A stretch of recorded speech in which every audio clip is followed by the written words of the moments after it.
we actually have to get into a stance.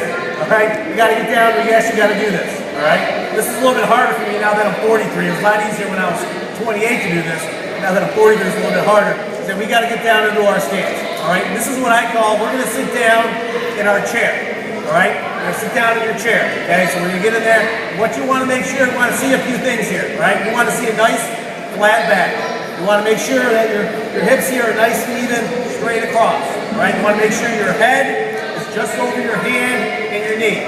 Okay? And again, when you get down into this stuff, is that you want to make sure you're lined up the correct way. Making sure your head's not in the neutral zone. You guys always line up with the head in the neutral zone, violation, you lose. All right? Don't line up wrong.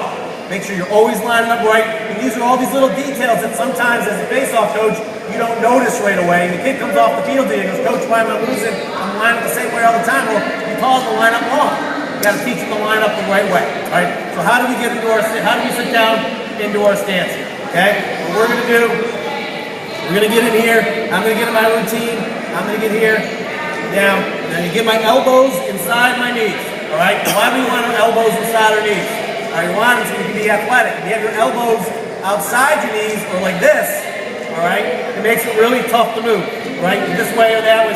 You want to get it in so you can be athletic as possible when you get down there. And it also lets you get lower, okay? You want to bend your elbows. Bending your elbows lowers your body. If I went down my arms straight like this, I'm not going to get very low. You want to bend those elbows. So when I get in here, I get down, I get here, my pants down, right here, and I'm down as low as I can. I try to hit the fast break. My knee, here are all lined up with my head, and now I'm in a pretty athletic position. I can let go of my stick, I'm good, I can line back up, and I can go. All right, you get in that spot. So you just sit.